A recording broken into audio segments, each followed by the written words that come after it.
You're with me, Miriam Angel, Salim Barisa, and Emmanuel Gona at 8 minutes past 8.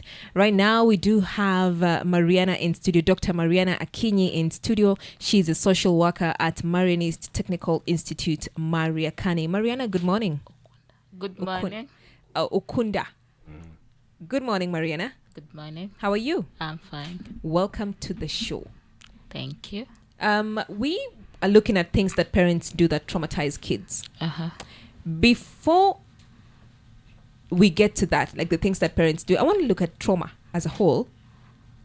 Can I transfer my trauma to my child? Yes, it's very possible because we tend to do things consciously or subconsciously after you've encountered trauma. Yes. So if you have not healed, if you have not gone for therapy, there are high chances of you. We normally call it bleeding on innocent people. So once you experience trauma, you're supposed to actually see a therapist. Then so that you can be able to unpack your issues, your burdens, so that you're not able to bleed on your kids. Because it also affects the parenting styles you're going to use on your child as a parent. Now, trauma. What are the different types of trauma? Because you're saying we need to see a therapist. And somebody might say, okay, fine, I've gone through something a lot of people go through. In one's case, it could be death, right? Yes. And a loss of a loved one, and people die. It's the way of life, you know? Yes. Eventually, we will all die. Yeah, sure. So somebody might say, ini kitu kila mtu anapitia, and I don't feel like I need to see a therapist when I'm going through loss. Is that an example of trauma? What are they? Yeah, that's one of the example of trauma. And one thing you're supposed to understand, everyone deals with trauma differently. Yeah. And how the trauma will affect you depends on the support system that you have, even your age, and also your resilience to the challenges in life. Yeah. Kwa mfano, mtoto akifiliwa na mtu nzima akifiliwa, they're going to handle it differently. And also if you also don't have a support system, you'll also take time to come out of the trauma than somebody who has actually a supportive support system. Yes. So apart from death, what are the examples?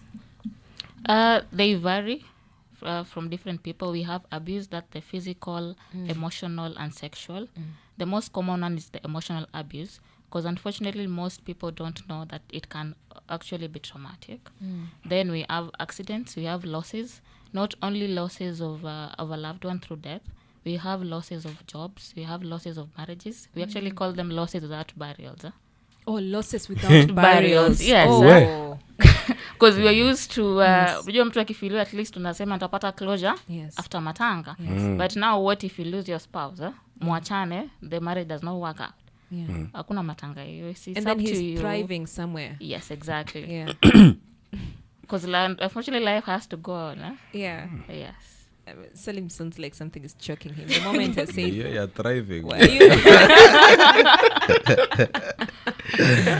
I mean, it's traumatizing to break up with somebody and then you see them thriving. Then there's you. Not moved on. Yes. Yes. Also, So that can trauma. also be Trauma. a form Yes. of trauma. What? Ina ukweli. Sio, I mean, haiwezi kuwa unateseka peke yako huko na ukiangalia mtu ni kama wewe ndio ulikuwa unachangia hiyo mateso kwake. Sasa inakugonga vipropa. So hiyo pia ni trauma because Yes. seems kama ambaye kuna watu wengi wakaona nini. So hiyo ni trauma. It is. Mungu anisamee. Because it actually leads to psychological wounds. And depending on the reason of the breakup between you guys. So will ukisema determine the effect. psychological wounds, what is psychological wounds? The effects of trauma. Because basically trauma, it's the psychological effect, the behavioral effect, the emotional effect when you go through a distressing event or a disturbing event. Yeah. Now trauma happens when the body is not able to cope with the event that happened. Now that leads now to the side effects of the trauma. So, Kwa mfano, let's say ukifiliwa, see now there is that gap that person has left. Yes. Yeah. So if you don't deal with the grief well, how you're going to be traumatic. And unfortunately, like most of the diseases that we have, 75% are caused by psychological wounds. Because if you don't really express your emotions venye inafaa and you tend to suppress them, the emotions tend to go stored in different parts of the body muscles, and they lead to other also illnesses. Umesema 75%. Yes, 75% of ya the magonjwa. illness. Yes. I feel we tend to, kwa mfano mtu akifiliwa after a while kama hajadili na ile grief vizuri, after a while nasikanga kuna ulcers, kuna pressure. Cindy, I think that's something you've experienced. Yeah, it's because they didn't deal with this grief well. Now that imeenda kwa stored in the stomach muscles. So we are not supposed to suppress our emotions. We're supposed to express our emotions no matter what. Wow, that is so deep. So for somebody who's let's say has experienced the different forms of trauma, you're saying the way to deal with it is we need to go for therapy. And that is sit with somebody and share our emotions. I'll give an example. I know I'm supposed to go for therapy for certain things, Yes. but I just can't bring myself to do it. It's a struggle. I think I tried. I got to a space nilifika pale. There's a therapist. I got to the office, sat, and she said, "Ningoje hapa." So I sat there for 10 minutes. No, around 5 minutes. When she came back, I was gone. What? Yeah. So how did you know she came back? No, because she She was. was there. Yeah. I left before. I sat there with my thoughts and I was trying to balance this because I lost somebody, you know? And I'm thinking, okay, fine, I need to deal with it. I need to talk to somebody. And I got there, nikaka pale. And when she came back, Mariana, I was gone. So she called me and said, "Ukwapi." And I remember telling her, "I'm not ready." No. Na imagine ndo ulikuwa ndio inaanza sasa hiyo session na kupatia time once. Yes. Alafu ndio uanze. So for somebody like me, people who feel like at that point I was like, I'm not ready. You know, unfortunately, like we have this perception that when I was like therapy is for mad people. But therapy is not for mad people. Even before somebody, when wazimu kwa kizungu ni schizophrenia, before somebody gets to that point, there have to be a series of events that actually happened. And we go for therapy for different reasons. Self-actualization being one of them, self-awareness being one of them. So si lazima tukue na issue. You might just go so that you're able to understand, mbona mimi nakuanga hivi? Why do I behave this way? Why am I treating my kids this way? Why am I interacting with other people? Because if you're not self-aware, you might, your blind spot, we know there's something called the Johari window. You are aware of that. So the blind spot will be bigger than the open area, which is not supposed to be the case, because you're not open to feedback. And if you're not open to feedback, you might not know even you might not even discover inner potential. You might not know even your weaknesses. So therapy, it's more of actually helping you to self-actualize you as an individual, and to also help you cope with issues differently. Because like funny enough, like we have different tasema nini therapist wa ule mtu anaamka tu like anasema mimi ni therapist ama ni counselor. Like we have that especially in churches. Sasa once you encounter with somebody who is not a professional, now sasa ndo napatanga even the process of therapy haiendi vile inafaa. But when you deal with a professional, even in the experience, I'm sorry about that, because before the counseling begins, there is something called creating the rapport. You're supposed to create a rapport with the client so that this person is able to be free with you and also even share what they're going through. And it's a process. So if you see somebody, if it's not a professional or they're more focused on the money bit of it than even helping you out, you might not be comfortable talking about them. And one of the things that you can even know, like somebody is not a professional, one of the things is they normally impose values on you. Okay. Sasa let's say like ako kanisani ama labda ni ako msikitini ama ako kwa community, maybe mwambie okay, mimi niko na shida blah blah blah. then once they listen to you, then they'll ask you, do you go to church? No, I don't go to church. Then they'll be like, you have that problem because you don't go to church. Which is very wrong, because now that's imposing their values on you. That's just because you're a Christian, just because you go to church, does not mean I'll also be supposed to be going to church.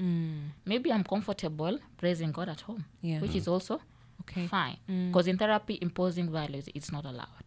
You're supposed to accept somebody the way they are and treat them for who they are. Not trying to compare them with your life and also trying to change the aspect of life. You just help them discover what the problem is and also explore different things that they can actually use to help them address their issues. Yeah. So I'm sorry about that, but you can reconsider. It's a work in progress. And you see, I speak for a lot of people, because the people who believe, like, how am I sitting down with a stranger to just share all these like parts of me, right? Because you're going to be so vulnerable, okay?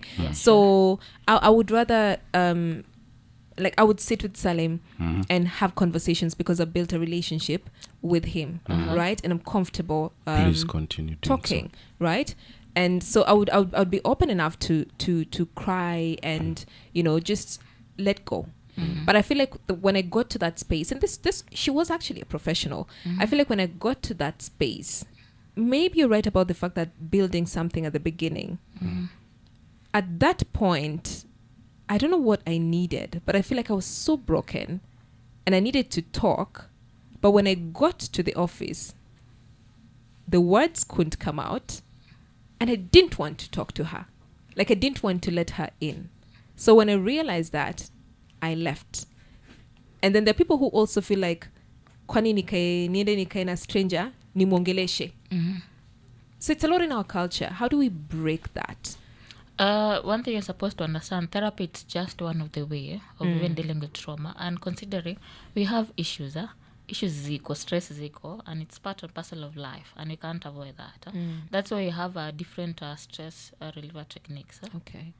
So ukitumia hizo techniques, si lazima uende kwa therapist. Therapist ni kama, let's say umejaribu kuongea na mtu ikashindikana, you've tried relaxing, you've tried energizing your body. Because kama, let's say, if you're stressed out, if you engage in any physical activity, there is a hormone that's going to be released in your body, which helps reduce the stress. So ukienda kwa therapist, inafaa iwe like hata stress imezidi that you can't handle on your own. Okay, na maybe pia umejaribu kuongea na mtu pia na ikashindikana. They also recommend, also if you are speaking to somebody about your issue, like speak to somebody that you can trust. Na siwe wewe unapenda kutumia mfano, asiwe mtangazaji. Like mkishamaliza kuongea toke pale ni breaking news. Kila mtu yajua okay fulani ana shida fulani. At least somebody that can give you advice, and maybe if it's possible somebody who has also gone through whatever you have gone through, so they can also share hiyo huo mfano ya kwamba sio mtangazaji. Hope it is not the part of professionalism. Like it's somebody that maybe like your friend. Kierere. Because unaweza pata maybe whatever you are sharing with your friend, it's something personal. But maybe hajiko kasiri. And it's something that you disclose with them because you felt like you needed some advice on something. But after a while they go share with other people, which is not right. So when you're looking for somebody to share with your issues, at least somebody that you can trust, and somebody who is also confidential. Yeah. Because that's a very important aspect is also in therapy. What are these stress reliever techniques? One, you can talk to somebody. Then another one, you can also engage in any physical activity. Somebody that kitu yote inachangamsha tu mwili. Yeah. You can even take a walk, you can work out, you can even do some house chores, you can dance. Then you can also listen to music.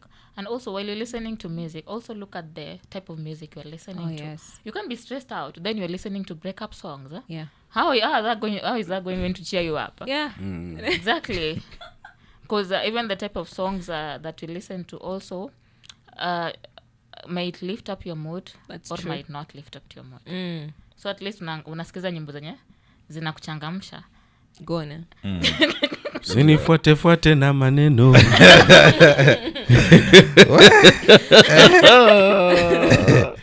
Leo mambo ni ngumu. Kulala pia.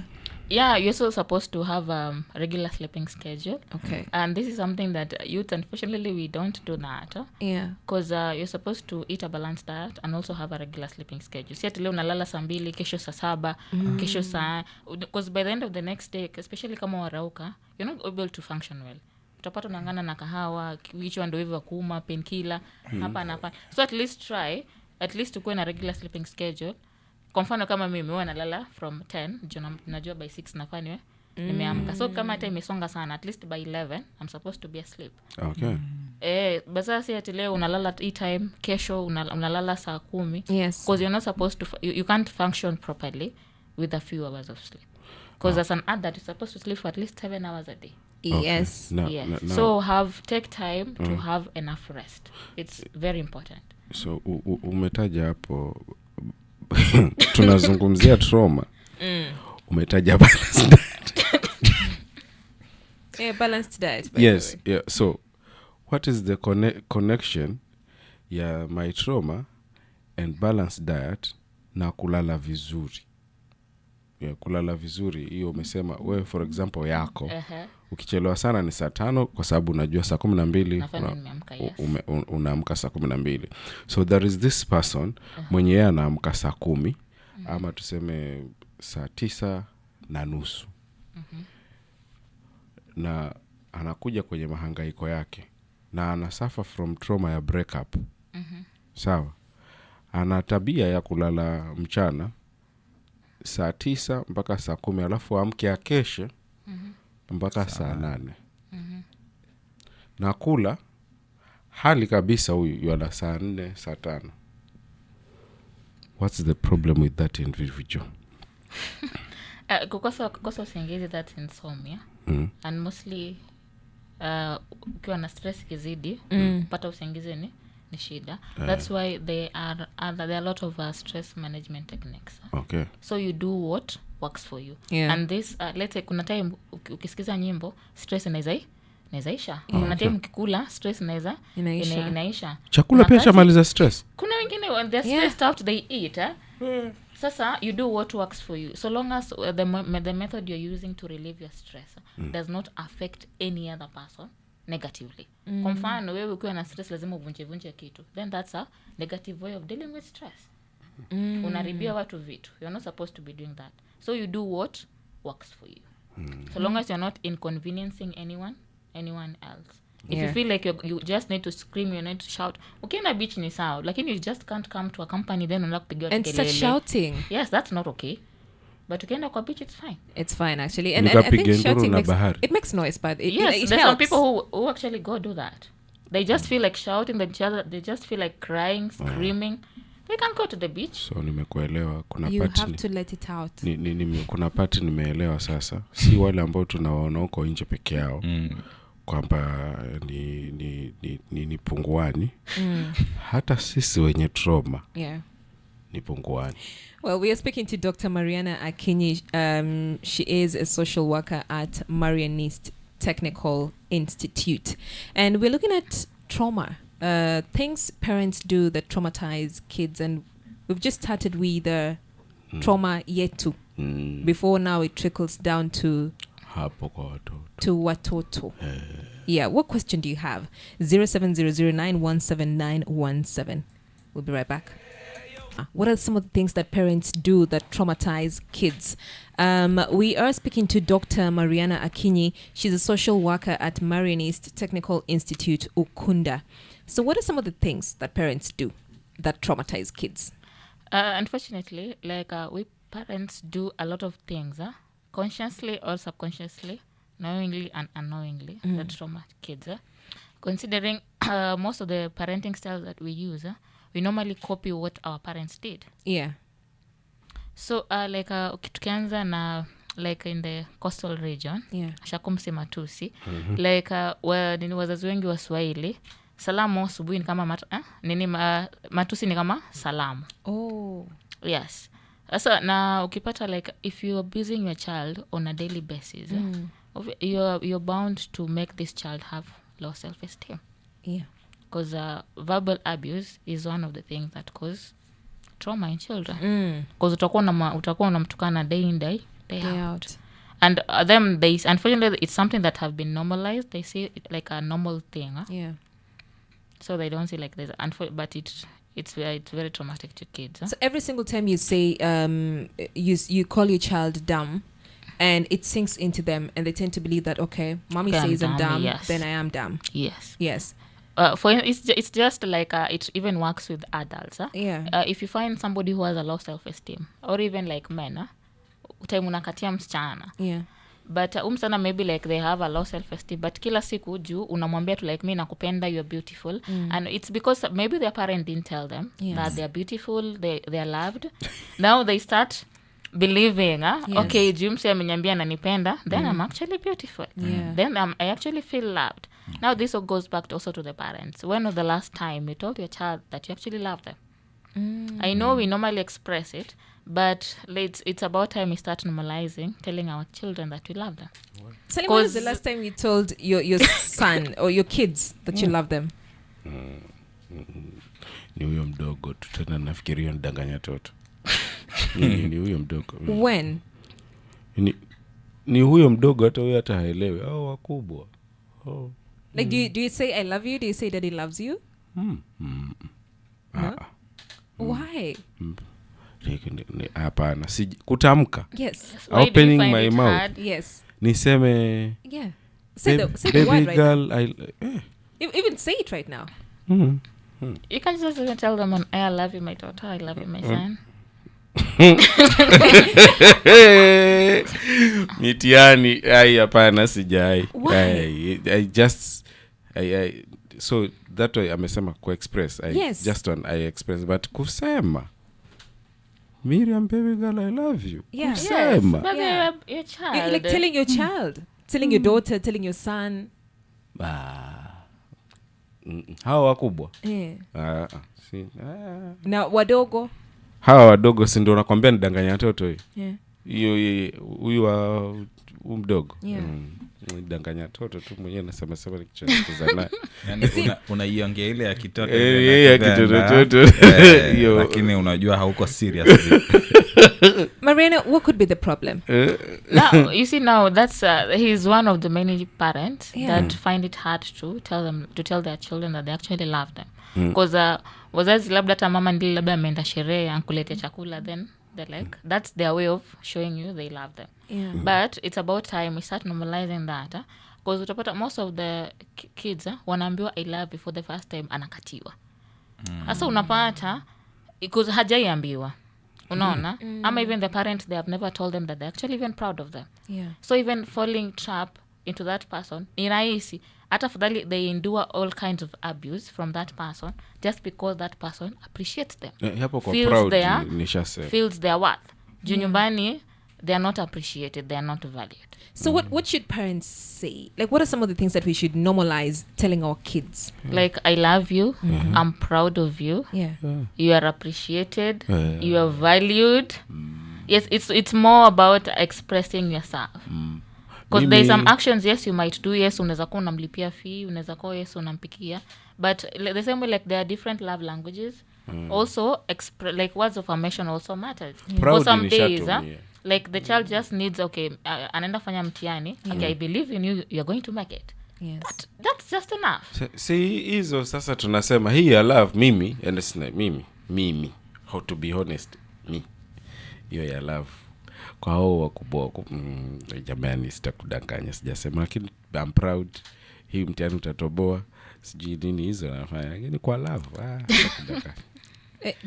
Do you tell your partner you love them? No, wewe. Maybe they were not told when they were kids. Ni parents to watoto. Ngoja Salim. Unakuwa personal. Today, but you're supposed to create a conducive environment for the children. Salim is our case study today. Haya.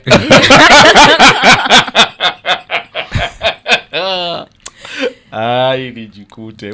So do you tell your partner? Salim. Do you tell your partner you love them? I by mistake.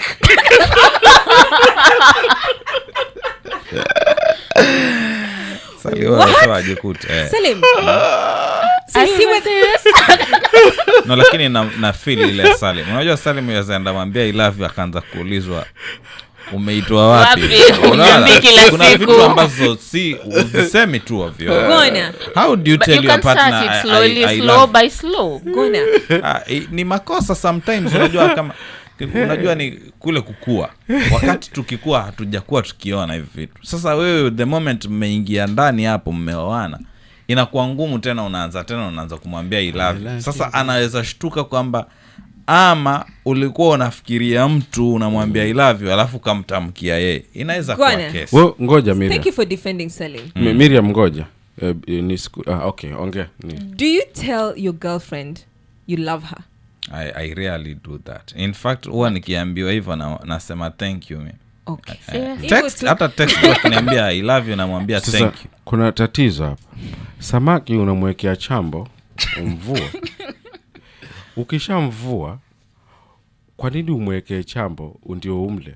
Ushamvua yuko kwenye karai, umempara, umemkaanga. Na mwekaji chambo ni kumla tu. Ndio kitu kilichobaki.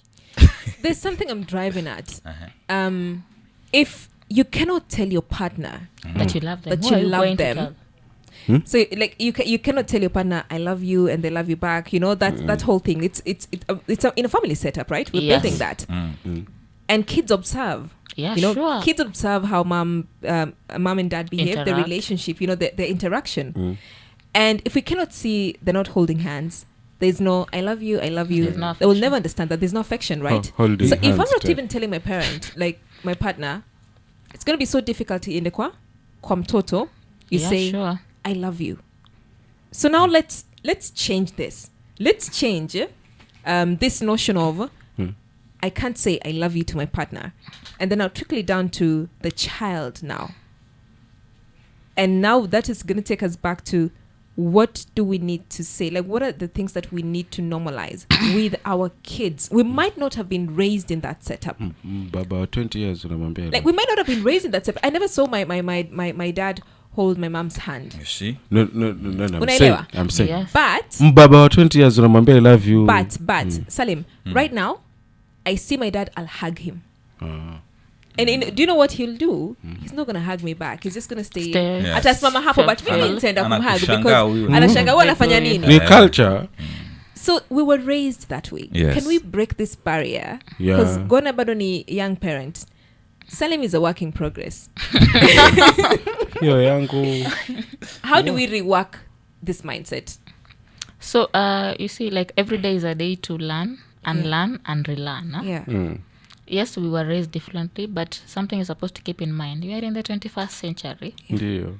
Yes, you can't use the same parenting styles that your parents use. Methodology. Yes, because right now kuna vitu utaambia mtoto atakwambia mimi naweza kupeleka, I can actually even report you to the police. Mwalimu aliniambia ufai kunifanyia kitu fulani. Because our children have access to information. Wako na rights. Yes, and they even know their rights. Kwanza siku hizi mtu anakuambia that you're supposed to do ABCD. Yes. Because this is it's my right. Right. But these are things that we can start normalizing. Kwamba Slowly, si lazima once you do them mara moja. You can start normalizing them slowly by slowly. Because at the end of the day, how you raised your child determines how this child is going to be as an individual. Because when you una treat wife, ndo pia atajua like maybe venye babangu alikuwa ana treat mamangu, that's how am I supposed to treat my wife. If my father was not affectionate to my mother, then that's how it's supposed to be. Okay, because ukiangalia even in the violent homes, maybe if the child in the home amezoea mama anapiganga babake, yeye atajua yeye pia akiolewa anafaa apige bwana, because it's something that they have actually seen. Unless this child akuwe empowered, ambiwe whatever they saw, that's not the right way. Venye familia inafaa iwe. Tuanze kushikana mikono, tuambiane I love you. Because children see a lot. But we are reworking. You know, we are changing the narrative.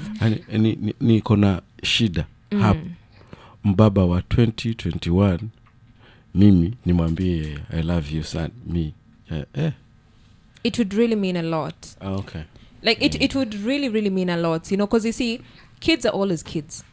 Exactly. You'll still be my parent. You'll still be my mom. You'll still be my dad. I'm your child. I'll still be your child hata kama niko 50. Because Hata when kama I niko come, 30. I go back home, I'm still a child. Yes, I'm still a child. I understand that. Shida ni how will Salim start Mwambie calling his son mbaba. alafu ambie son I love you. So Salim now needs to start working on himself, right? Because Yeah, sure. what Mariana is saying is that we don't have to continue with what we learnt back then. Yes. Now we're unlearning, and we're learning something new. And she's saying one of the things that you need to do is first, when it comes to kids, how you talk to them. You know, you can say I love you. You can step by step too. You can go back home and tell your wife, unajua kuna vitu zingine, I know I find it so heavy to pronounce. Hiyo is another case yenye sitashinda. But even with the kids, and you see, Mariana, you say that for kids who grew up in violent families, I have a friend who that was back then in campus. I remember him saying that he beat up his girlfriend because, and he said it so innocently, I couldn't believe that he beat up his girlfriend because growing up in his home, he used to see the dad beat up the mom, and so he didn't feel like it's a big deal. It's something normal. It didn't feel like it was a big deal. And mimi nilikuwa astonished, like, what do you mean? So when you're saying kids see monkey do, so today you can tahan, you'll tell your son. Maybe I hug my son. I sometimes I pick him. But I just hug that boy. But you can start by having man-to-man conversations with the son, because if there's one thing, most parents don't talk to their children. They actually talk to them when they're giving instructions or they're telling them what to do. But they don't have like man-to-man conversation, father to daughter, father to son, mother to daughter. Like utapata tu akikwambia like wewe enda washe vyo, hata asubuhi akusalimia enda washe vyo, enda dukani. Sasa mimi now if you start having that those kinds of conversation, okay, leo tuende tukule hata viazi mahali, but now let's have a conversation, father daughter conversation. Now from there on, now that's even you start building even the relationship with your child. Pole too, even after a while, even telling them that you even love them, it won't be hard. Mariana, sina mimi, by the way, issue yenye niko nayo ni hiyo ya word love, but hizi story nyingine tuna chat, tunabonga, tunatembeaga huku mtaa. That's okay. Lakini hapo kwa hilo neno difficult. We are learning and relearning. Okay. What's the other thing? Because you see, things that parents do that traumatize kids. You've said verbal abuse, or rather the words, what we say. What else? Yes, there's also overprotectiveness.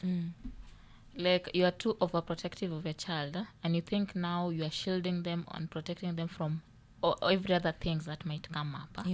But this might be traumatic in that this child cannot now make decisions on their own because you're used to making for them decisions. Now what if you're not there? What if you're not around? How are they going to make decisions? How are they going to be independent? Then this also leads to another point, favorism among kids. Wazazi kuna tule mtoto tule wa amekubamba zaidi kuliko the other ones. Ni wa baba. So once you favor the least favorite child of the family, normally it tends to question their worth.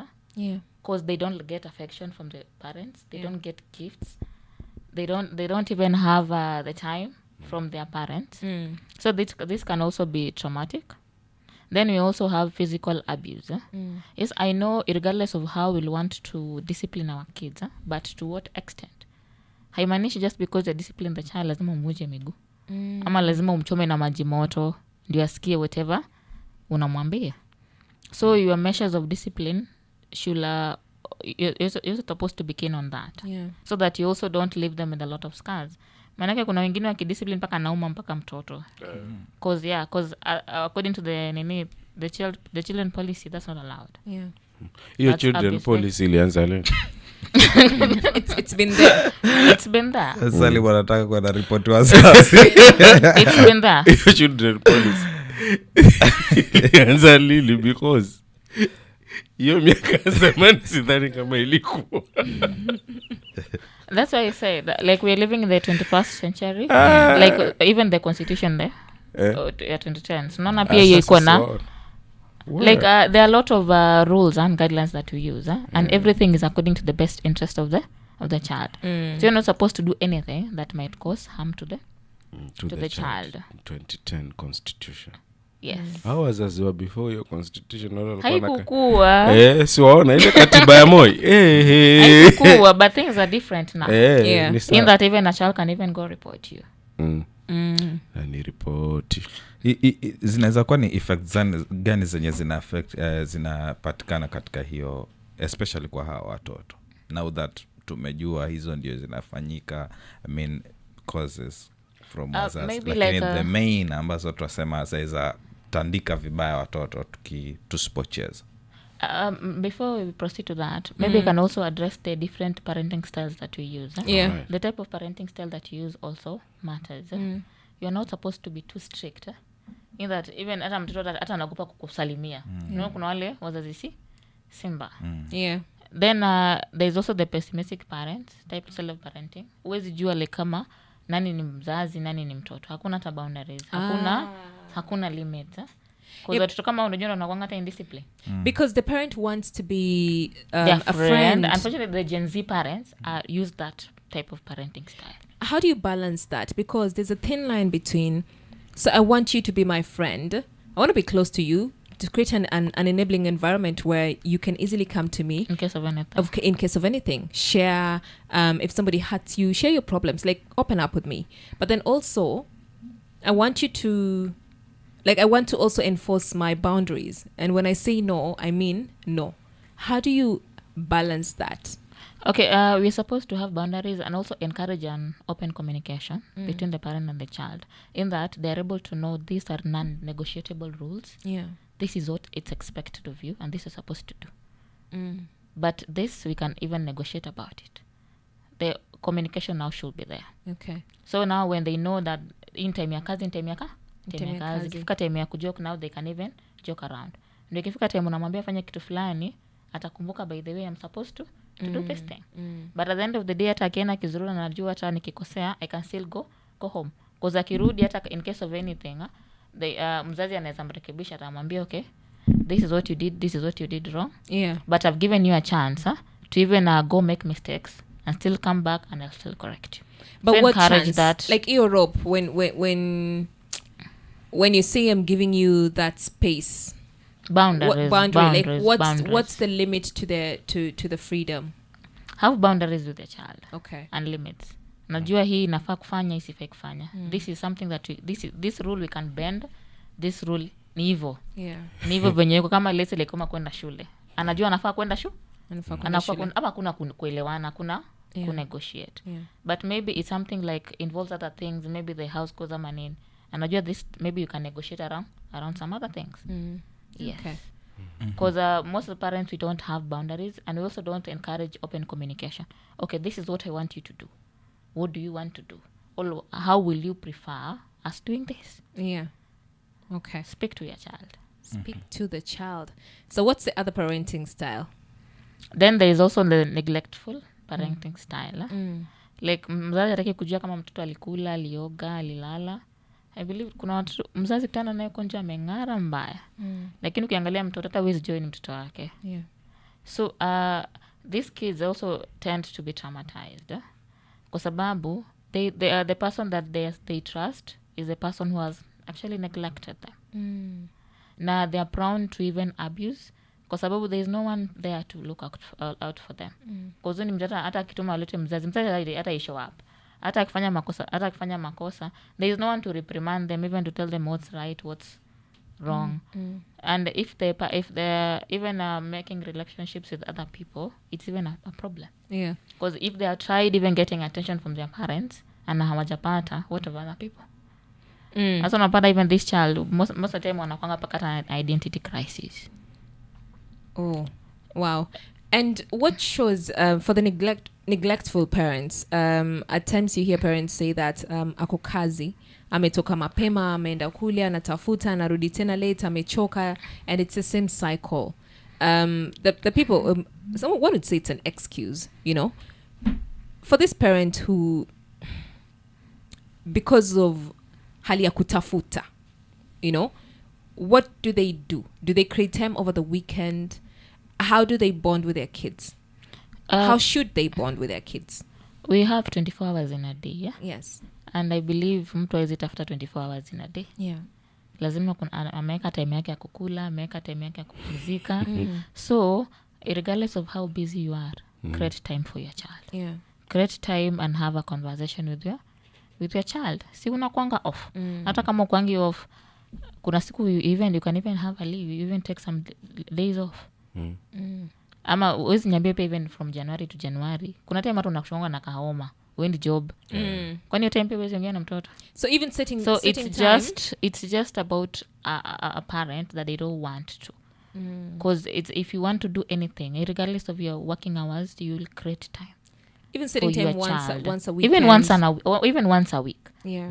It can just even be 10 minutes or even 15 minutes. Yeah. Daily. It's not a must now you spend the whole day with them. Huh? Yeah. Okay. Because ukiangalia even like during COVID, nyumba mingi hazikuwa zinakalika, reason being kama kuna familia wako wamezoea kuona baba nyumbani. Juu akiingia wamelala, watu kila mtu amelala. Akitoka pia watu wamelala. Watu wamelala. Then there is COVID, then yuko tu hapo.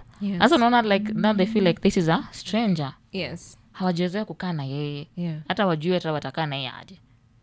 So it was very weird and it was very stressful. That is so true, especially to like households, millennials na Gen. Wanaitwaje Gen? Gen Z. Ile ingine. Baby boomers.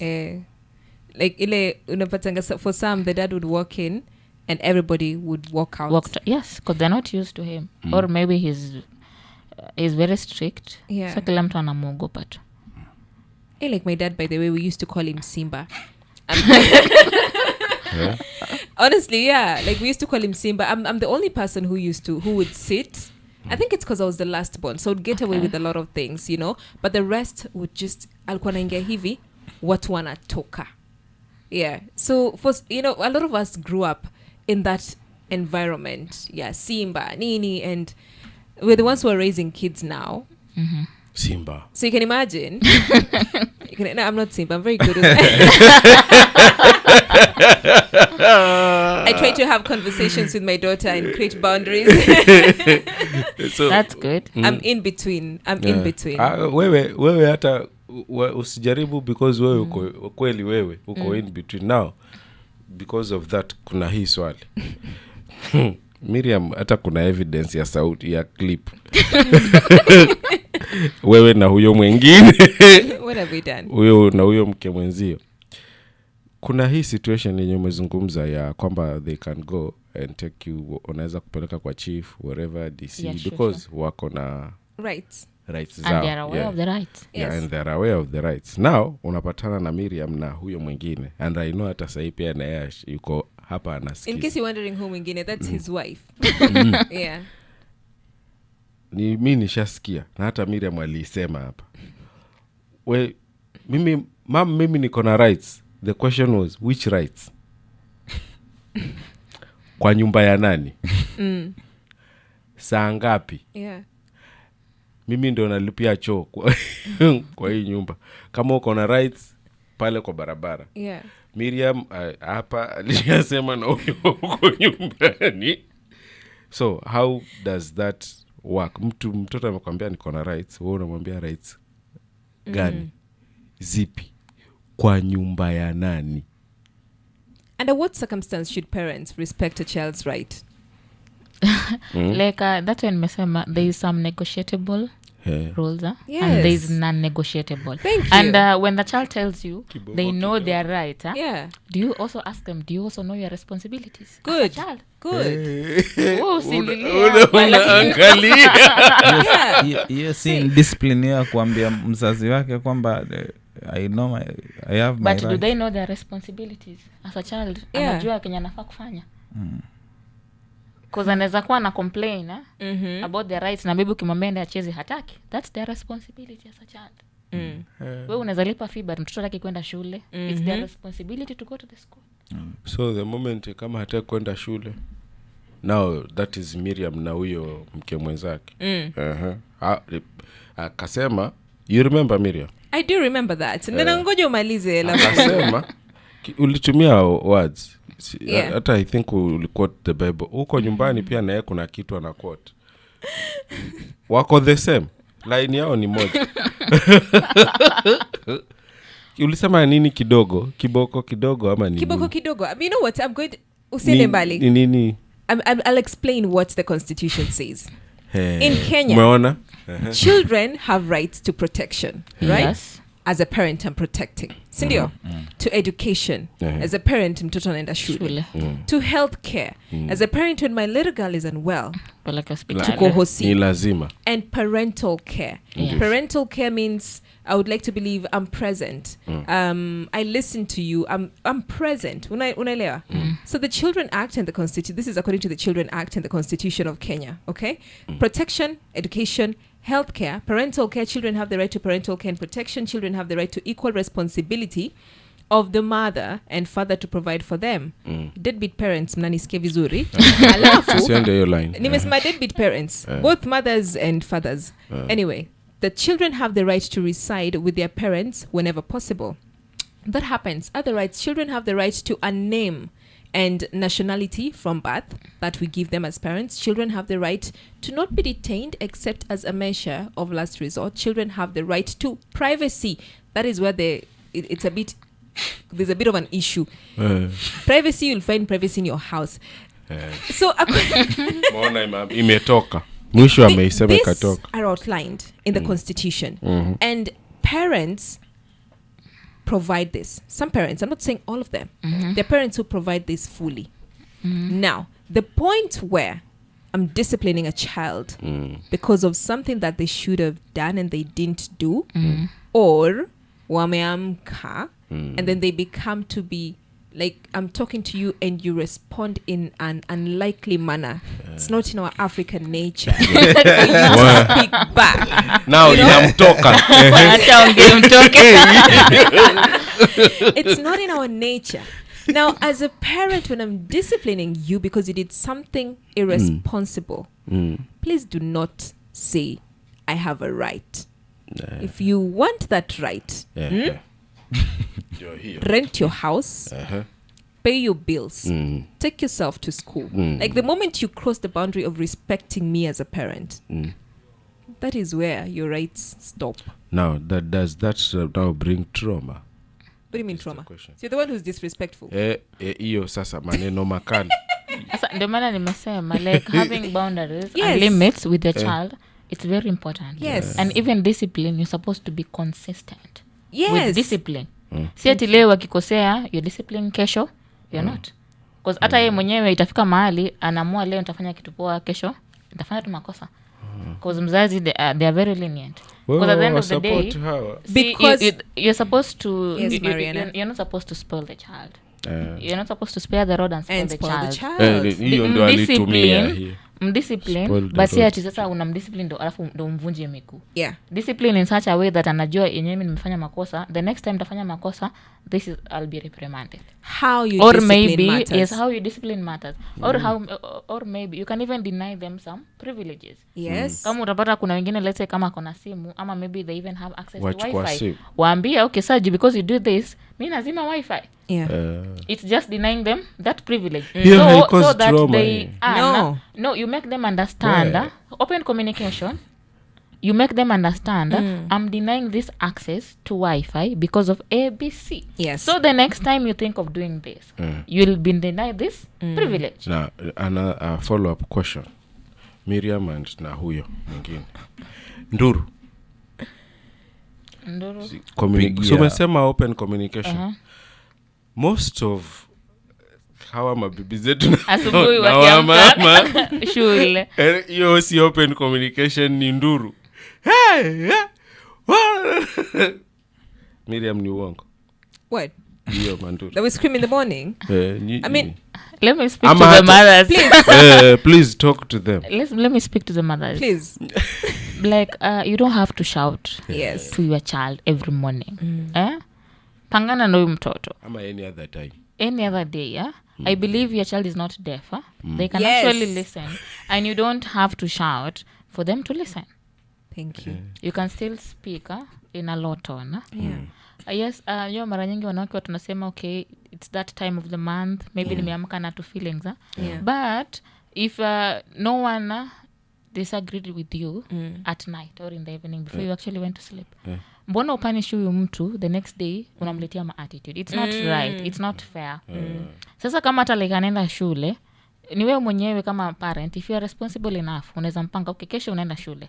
Before ulale, uniform zako ziko sawa. Yes. Viatu umepiga rangi pasi. You see? Unajua umelala mapema. Si ati mtu anajua anafara okay. Then wewe ndio unataka alale kuchelewa.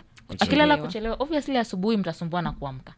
But akilala on time, and if they put everything of theirs in order, by morning hakutakuwa na amtasumbuana. And you don't even have to shout, because asubuhi you make them understand you're supposed to be in school at this time. Ndio maana nakuamsha wakati fulani. Na ukiamka unafaa uoge, uvae uniform, ukunywe chai, na anajua kama lesi anabeba na basi. Ukifanya pole pole basi itakuacha. Na maybe kama hata maybe hata let's say ni mtoto mzima, unamwambia basi ikikuacha find your way to school. Maybe sikupeleki. But wewe unajua utafika shuleni. So the next before lazima atafanya vitu mbio because asiwachwe. Yeah. So just have a conversation with them. This is what's required of you. Mimi sina kulipia fee. But wewe unafaa ufanye also ABCD. 1 2 3. Tukutane hapo katikati. Salim, they know. So you don't have to shout. Na like kama hamwelewani, try to understand mtoto wako vipi. The same way tu zingine unamkanga tu kwa tuna zako. Try to understand. Mbona huyu mtoto leo hataki kufanya venye namwambia? Are they unwell? Ama is there something that even happened in school? That's why maybe they don't want to go to school. Maybe when ni simba na anajua akienda shule labda ni mtihani na anagopa kuanguka. Because there even some parents who even discipline their children for even becoming number 2. Yeah, that's yes. That's a problem. Wako like ana lazima mtoto wake akuwe number 1. Hata mtoto wake akishinda na mark moja, they discipline that child. Alikuwa number 1 lakini ame drop points. Pia ni issue. Yes. Anyway. Unaweza pata that's even ndio kinafanya hata mtoto asiende shule. We are speaking to Dr. Mariana Akinyi. She's a social worker at MARIANIST Technical Institute, Ukunda. What are some of the things that parents do that traumatize kids, and how do we stop this? 0700917917. Swali lako ni lipi? In studio we have Dr. Mariana Akinyi. She's a social worker at MARIANIST Technical Institute, Ukunda. We are looking at things that parents do that traumatize kids. What question do you have? 0700917917. Good morning. Good morning, Breakfast Club. This is Charles. Nasikiza kutoka hapa Bamburi. My question for Mariana is, what are the consequences when a child tells you, I know my rights, and now I understand that like hotlines? What are some of the kind of trouble that a parent would get in for continued abuse of a child? What are the troubles that a parent would get in for continued abuse of a child? And when he's talking about abuse, there are parents who, when it comes to discipline, they go to the extreme. Umesema kuvunja mguu. Kuna wazazi wengine wanachuma watoto. Yeah, sure. Yeah, kuna wazazi wengine umesema they wanauma masikio. There are parents who wanawapura hata na mawe. Yeah, sure. Maybe even you didn't even deny them food. Kuchoma. Yes, maybe even you lock them in the house. Yeah. Hiyo. Kama mfungwa. Yeah. Yes, especially the parents who have disabled kids, and they're not even proud of their children. Yes. Sasa they even lock them in the house. Sisemi hiyo. Hii mtu kabisa unamfungia. What are the consequences? Choma. According to the law, depending on the nature of the abuse, kuna miaka tofauti yenye unaweza kuwa prosecuted. Kwa mfano, like if it's a sexual abuse, you can be prosecuted for like for a minimum of 15 years to 25, depending on the level of defilement. Because kama saizi even just hata ile tu kumuongelesha tu, it might actually maybe there is actually even no penetration. But that's actually unamboy that you are grooming for the child for the abuse. So it depends on the level of abuse and whatever you have done. Because physical abuse iko na consequences zake, sexual abuse iko na zake, psychological. So it depends. I think but they are consequences zote because in some extent pia unaweza nyang'anywa mtoto because everything is normally done for the best interest of the child. So inaweza fika mahali uone bedhe huyu hawezi lea mtoi so they have to look for another person angalie mtoi. Okay. I think on the repercussions, it would also be great if you got an advocate to also break it down further. Now, Mariana, before we went during the break, we said, and we agree, as a parent, I agree, by the way, parenting is work. It's a lot of work, and it teaches you a lot of patience. You know, you have to be patient with this human being. And there are times kids do certain things because they're seeking attention. Sure. How can I identify that? Now I know. Right now, when my daughter does something, I know that she's seeking attention. Like she needs me to be present. So I'll stop what I'm doing. To get to listen to, okay, what do you want? And at times, she'll just need me for 5 minutes and then she's gone. You know? What are some of the things that kids do that show that they're seeking attention? Like they need my attention as a parent. One might be throwing tantrums or even refusing to eat. Okay. Because considering we are speaking regards to trauma, the most thing that normally happens, it's their change in behavior. They might be withdrawn. Some even might start having regressive behavior. That's even bedwetting or even nail biting. Maybe this is something that they even stopped, but it starts happening again. Even their performance in school might even decline, or they even might even refuse even interact with other people. Okay. Yes. And so when they do that, my job is to go back and sit and have conversations, like you said earlier on. That's why I said we are supposed to have regular open communication with your child. Check in, leo umekuaje, what happened today? Is everything okay? So that you can be able to assess. Because unajua kama unaongea nao kila wakati, kama if in case of anything that has happened unusual, you're able to know and realize it immediately. Because if you're not checking in on them frequently, jambo inaweza fanyika ni hata usijue. Hata by the time unakuja kujua, maybe ni baadaye. Because unaona kama like something like bedwetting. All of a sudden mtoto alikuwa ameacha kukojoa kwa kitanda. Then ameanza. Sasa tunaona wazazi wengine anaanza kutukana huyo mtoto, anamchapa, anamwambia hiki kitu tabia tulikuwa tumeacha, tunaona. But you don't understand mbona mtoto hii tabia imerudi. Why is this child having nightmares? Maybe the parent might think because they want attention. But try to find out the root cause of whatever is happening. Why is this behavior now? Okay, mtoto alikuwa anakula. Mbona saizi hataki kukula? If they're a teenager, maybe anaweza kuwa maybe ana struggle na issues regarding the identity ama self esteem. Maybe aliambiwa shuleni ni mnono sana, so that's why hataki kukula. So try to understand where is this behavior coming in, and also have an open communication. I know unfortunately most of our parents are actually judgmental, but also try to have unconditional positive regard with their child.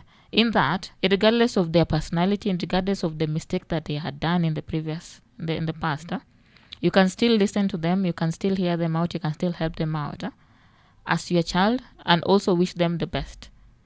Si ati because alikukosea kitambo so unamwambia kila wakati tu mimi siwezi kufanya kwa sababu ulifanya ABCD.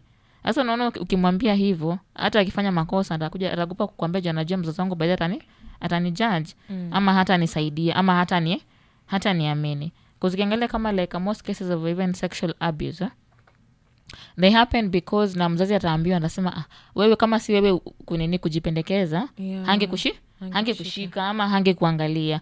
But try to understand why did it happen? Because they have to be something that made that abuser target your child. Maybe did they realize maybe wewe unamwacha masaa mingi bila unsupervised ama even their dressing code, things like that. So have regular conversation with their child. There's something known as parental overload. And we assume that we assume once you're a parent, of course you're responsible for a human being. But you also get to a point where you are tired of I am tired I'm tired of parenting. Like I need a break. I'm tired of being. I'm not tired of my child. I'm not tired. I mean, I love you, yes. But saa zingine, I'll give an example. Yes. This is a week ago. I'd just come back from work, had a long day, tired, sat down, on the couch, right? And my daughter walked in. Yepi ametoka na vitu zake. And at that moment, I just needed to be alone. Like I needed to be alone. I needed that break. So she walks in. And the moment amengia, she wants to sit next to me. And I saw everything that she carried.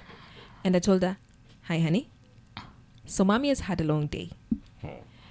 And right now, I just want some space. So whatever it is that you're going to do, ensure that you're giving mommy that peace. Just for some time. And she looked at me and said, okay. She came and sat next to me. So to make her next to each other, she's doing her work. I'm doing my thing, which is nothing. I wanted to do nothing. Nilikuwa nataka tu kupumzika. Na ipi yako hapo kando yangu. 5 minutes into it, my peace ikakuwa disrupted. It wasn't my peace. It stopped being my peace, by the way. She started bringing up her issues, nanini, and of course I have to address it. But we need to accept the fact that as parents, you get to a point where you're really, really worn out and you're tired. Is it a thing? Okay, burnout is something that happens. Yeah. Even at work. That's even at work we have leave days. Yeah. So that you take some time off, you just go cool off. And parenting is something that you also can't put on a break. So before you decide to be a parent, be prepared for it. Because it requires all aspects of life. Yeah. The emotional aspect of it, the financial aspect of it. But one thing you're supposed to know, before you become a parent, you are yourself. You are your individual. So don't forget yourself. Sometimes it doesn't hurt to be selfish a bit. Okay, you take some time off, go offload somewhere else, then you come back fully recharged. The same way uta ukitoka ni ukiomba leave job. You just change the environment. Ukikuja at least unakuanga na morale ya kufanya kazi. And at the end of the day, we are human beings. Let's give each other grace. Yes. Some grace. Yeah. So it's very, very okay. It's very normal to feel overwhelmed.